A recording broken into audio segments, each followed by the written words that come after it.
Welcome to metro matinee news. അധ്യാപകനായും പ്രാസംഗികനായും നേരത്തെ തന്നെ അറിയപ്പെട്ടിരുന്നുവെങ്കിലും ബിഗ് ബോസ് മലയാളം സീസൺ 2 മലയാളികളിൽ കൂടുതൽ ശ്രദ്ധേയനായ വ്യക്തിയാണ് ഡോക്ടർ രഞ്ജിത്ത് കുമാർ.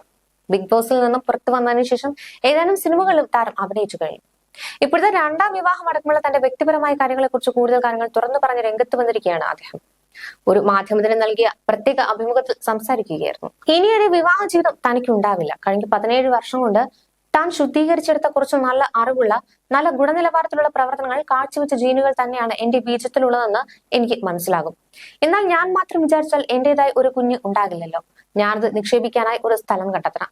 അതിനെനിക്ക് അനുയോജ്യമായ ഒരാൾ എന്റെ മുന്നിൽ എത്തിക്കണമെന്നും അദ്ദേഹം പറയുന്നു. പുറം കൊണ്ട് സൗന്ദര്യം ഉണ്ടാവുകയും അകം കൊണ്ട് വാശിയും വൈരാഗ്യവും ദേഷ്യവും ഗുസ്തിയും പിടിവാശിയും ദുർബുദ്ധിയും സൂത്രവും ഒക്കെയാണെങ്കിൽ അവിടെയുള്ള അണ്ടത്തിലെ ജീനിലും ഈ നെഗറ്റീവ് സാധനങ്ങളായിരിക്കില്ലേ? എന്റെ നല്ല ജീനും അവിടുത്തെ മോശം ജീനും കൂടി ചേരുമ്പോൾ അവസാനം കൊച്ചിന് തന്നെ കൺഫ്യൂഷൻ ആകും ഞാൻ എന്താവുമെന്ന്. ഞാൻ പറയുന്നത് സയൻസ് ആണ്.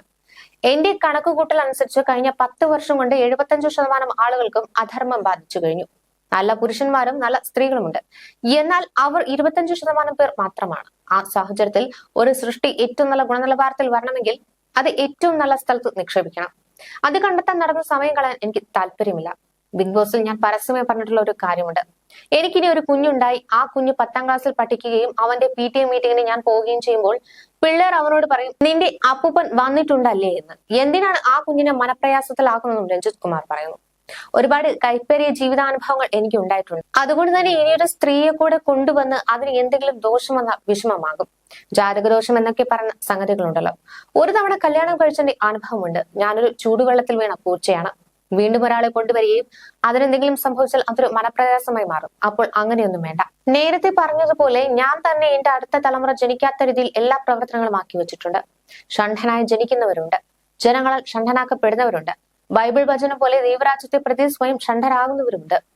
ആ ഘട്ടത്തിലാണ് ഞാനിപ്പോൾ. ഡോക്ടർ ബിജു എബ്രഹാം എന്ന ബാംഗ്ലൂർ കമാൻഡോ ആശുപത്രിയിലെ ന്യൂറോളജിസ്റ്റ് ഉണ്ട്. അദ്ദേഹം തിരക്കഥാകൃത്തും നിർമ്മാതാവുമാണ്. ബിജു എബ്രഹാം നിർമ്മിക്കുന്ന സിനിമയിൽ ഞാൻ ഒരു വേഷം ചെയ്യുന്നുണ്ട്. ഞങ്ങൾ വളരെ അടുത്ത സുഹൃത്തുക്കളുമാണ്. അടുത്ത കാലത്ത് ഞാൻ അദ്ദേഹത്തെ നേരിൽ കാണുകയും എന്നെ പരിശോധിക്കണമെന്നും പറഞ്ഞു. ഞാൻ സ്വയം ആർജിച്ചെടുത്ത ഇറക്ടൈൽ ഡിസ്ഫങ്ഷൻ എന്ന അവസ്ഥയുണ്ട്.